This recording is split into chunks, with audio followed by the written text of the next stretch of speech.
손이 풀린다고 해야 될까요? 손이 붓에 점점 익숙해집니다. 왜 나는 손이 잘 안 그어질까 답답하실 거예요. 이것이 바로 우리가 붓을 쓰기 어려운 이유입니다. 안녕하세요, 하윤입니다. 여러분, 서양화와 동양화 혹은 민화의 큰 차이점이 뭐라고 생각하세요? 서양화와 민화는 아주 많은 차이점이 있지만 그 중에서 도드라지는 점은 선이라고 생각해요. 서양화는 다양한 색을 써서 대상을 표현하지만 민화는 선이라는 요소가 추가됩니다. 서양화와 다르게 담백한 채색의 선으로 깔끔하게 마무리하는데요. 이미 민화를 그려보신 분들이라면 잘 아시겠지만 선을 그은 것과 그지 않은 것의 차이는 분명한데요. 선이 어떻게 표현되었는지에 따라 그림의 느낌이 많이 달라집니다. 제가 그린 것 중 몇 가지를 예시로 가져왔는데요. 선을 긋기 직전의 상태와 선을 그은 후의 모습을 비교하면 그림이 전체적으로 어수선한 상태에서 정리된 느낌으로 마무리되었다는 것을 확인할 수 있을 거예요. 선은 면적상 그림에서 10%도 차지하지 않은 아주 작은 부분이지만 선이 주는 그 느낌만큼은 90% 이상의 변화를 줄 만큼 아주 강렬합니다. 때문에 민화에서는 선이 어떻게 표현되었는지가 아주 중요합니다. 이제는 선을 긋기 위해 없어서는 안 되는 붓에 대해서 설명드릴게요. 우선 붓을 잡는 방법은 어깨에 힘을 빼세요. 연필 잡는 것처럼 편안하게 잡으시면 돼요. 선을 그을 때 필요한 붓을 세필붓이라고 하는데요. 분모가 몇 개 없는 얇은 붓으로 붓에 물을 묻히면 이렇게 뾰족해져요. 이 부분을 붓대라고 하는데요. 붓대 밑에 있는 부분부터 갈수록 가늘어져요. 비교적 처음 시작되는 부분, 이 통통한 부분은 먹을 머금고 있어주고요. 그리고 아주 가느다란 이 끝부분을 이용해서 선을 긋는 겁니다. 붓은 연필과 다르게 길쭉한 데다가 붓털이 흐물흐물하다고 해야 할까요? 딱딱한 연필심과 다르게 아주 유연하죠. 이렇게 샤프나 연필 같은 경우에는 짧고 이심 부분이 고정되어 있어요. 하지만 붓은 고정되어 있지가 않죠. 이렇게 자유자재로 움직일 수 있습니다. 하지만 우리가 일상생활에서 쓰는 거는 펜, 연필, 샤프 이런 종류이기 때문에 짧고 단단한 연필 혹은 펜을 쓰는 것에 익숙해져 있어요. 이것이 바로 우리가 붓을 쓰기 어려운 이유입니다. 그만큼 매력적인 것이 붓인데요. 붓대 밑은 통통하고 갈수록 뾰족해지잖아요. 바로 이 특성 때문에 선 굵기를 자유롭게 표현할 수 있어요. 가볍게 쥐고 한번 그어볼게요. 굵은 선을 그으려면 이렇게 많이 누르거나 기울기를 많이 기울여서 그으면은 이렇게 붓에 닿는 면적이 넓기 때문에 굵기가 굵어집니다. 이것과 반대로 붓을 세우면요. 거의 수직에 가까이 세우면 가장 얇아지는데요. 붓을 세우면 붓이 종이에 닿는 면적이 아주 좁기 때문에 가느다란 선을 그을 수 있습니다. 이 굵은 선과 얇은 선의 합체 형태인 굵어졌다가 얇은 선도 그릴 수 있는데요. 이렇게 눌렀다가 빼는 방법이 있죠. 다시 보여드릴게요. 반대로 붓을 세웠다가 점점 누르는 것도 있어요. 이런 거를 언제 많이 쓰냐면요. 잎사귀를 그릴 때 많이 쓰는데요.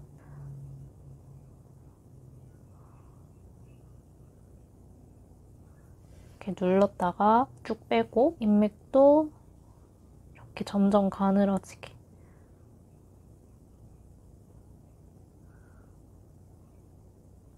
이런 느낌으로 표현하고 싶을 때 굵어졌다가 얇아지고 또 얇아졌다가 굵어지고 이런 느낌의 선을 표현할 때 유용합니다. 그리고 붓에 먹을 많이 빼면은 거친 느낌의 선도 표현할 수 있는데요. 이렇게 휴지 같은 거에다가 먹을 많이 빼고요. 거친 느낌을 내고 싶다면은 이런 식으로 붓의 먹의 양을 좀 덜고 빠르게 붓을 움직이면은 거친 느낌의 선도 표현할 수 있습니다.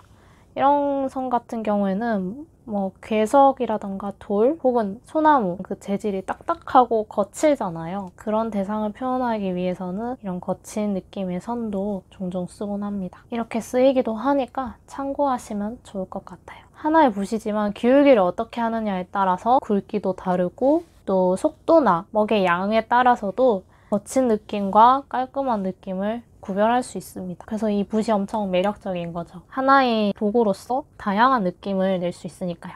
그럼 이제는 실전으로 옮겨서 먹선을 그어볼까요?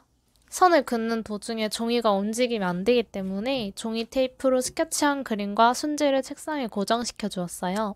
먹을 갈 때는 먹의 모서리가 아니라 최대한 평평한 면적에 벼루를 닿게 해주세요. 그리고 살살 갈아주세요. 물을 조금만 붓고 먹을 갈아도 충분한 양을 만들 수 있어요.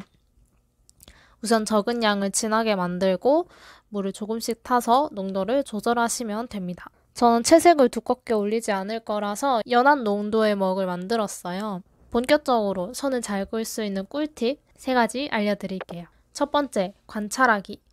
선을 잘 그으려면 붓을 잘 다뤄야 하는 것도 있지만 우선 관찰해야 합니다. 만약 여러분이 어떤 그림을 참고해서 그리고 있다면 그 그림 원본에서 선이 어떻게 그려졌는지 유심히 관찰해보세요. 모방이 아니더라도 비슷한 그림들을 찾고 그곳에 그려진 선들을 참고해보세요. 저처럼 모란도를 그리고 있다면 이파리에 그어진 선 어떤지, 꽃잎에 그어진 선 어떤지 유심히 관찰해보시기 바랍니다. 선은 어떤 대상을 그리느냐에 따라서 선의 형태가 다 달라요. 꽃 같은 경우에는 꽃잎이 매우 얇고 부드러운 느낌이 있잖아요. 그런 느낌을 선에서 표현해준다면 그림이 굉장히 섬세해집니다. 처음에는 선이 그냥 그인 것처럼 보이지만 대상에 따라서 선이 표현된 느낌이 다 달라요. 그 미세한 차이를 발견하는 것부터 시작해 보시길 바랍니다. 두 번째, 스케치가 잘 보이게 하기. 한지 밑에 받쳐진 종이가 충분히 잘 보이는지 확인하세요. 당연한 말이지만 은근 귀찮아해서 대충 넘길 수도 있는데요. 잘 그리는 사람이라고 하더라도 스케치 혹은 도안이 잘 보이지 않는다면 잘 그릴 수 없습니다. 제가 지금 그리고 있는 한지는 순지인데요. 충분히 얇은 종이임에도 불구하고 밑에 스케치가 흐릿하게 보여서 순지를 최대한 손으로 밀착시키면서 그렸어요. 붓을 쥐지 않는 다른 쪽 손을 떼면은 거의 보이지 않을 정도예요. 얇은 순지가 이 정도인데 만약 두꺼운 장지를 사용한다면 어떨까요? 장지는 순지보다 두껍기 때문에 잘 안 보일 확률이 크겠죠. 그럴 때는 사비, 오비처럼 진한 연필을 쓰거나 그래도 보이지 않는다면 라이트박스를 구매해서 잘 보이는 환경을 만든 다음 그림을 그려보세요. 밑그림이 잘 보이게끔 환경을 세팅하는 것도 선을 잘 긋기 위한 방법 중 하나입니다. 세 번째, 덜 중요한 부분부터 그리기. 선을 긋기 시작했다면 그림에서 주인공이 아닌 중요하지 않은 부분부터 그려보세요. 그 이유는 붓을 쥐고 그림을 그릴수록 손이 풀린다고 해야 될까요? 손이 붓에 점점 익숙해집니다. 점점 익숙해진다는 말은 뭘까요? 나중에 그릴수록 조금이나마 더 자연스럽게 그릴 수 있다는 말이에요. 더 자연스럽게 그릴 수 있다면 더 중요한 부분을 잘 그리는 게 좋겠죠? 예를 들어서 지금 모란도를 그리고 있는데 보이는 대상은 크게 꽃, 이파리, 줄기인데요. 이 중에서 가장 중요한 요소는 꽃입니다. 꽃이 그림의 주인공이에요. 그러니 가장 눈에 띄어야 하고 가장 잘 그려야 하는 부분인 거죠. 이처럼 여러분이 그림을 그릴 때 덜 중요한 부분부터 선을 그음으로써 선을 풀면 그림을 망칠 위험 부담을 낮출 수 있어요. 그림의 변화는 한순간에 찾아오지 않습니다. 조금씩 서서히 발전되죠. 왜 나는 선이 잘 안 그어질까 답답하실 거예요. 저도 선을 그을 때 항상 어려움을 겪는데요. 선 긋기는 그만큼 굉장히 어려운 영역입니다.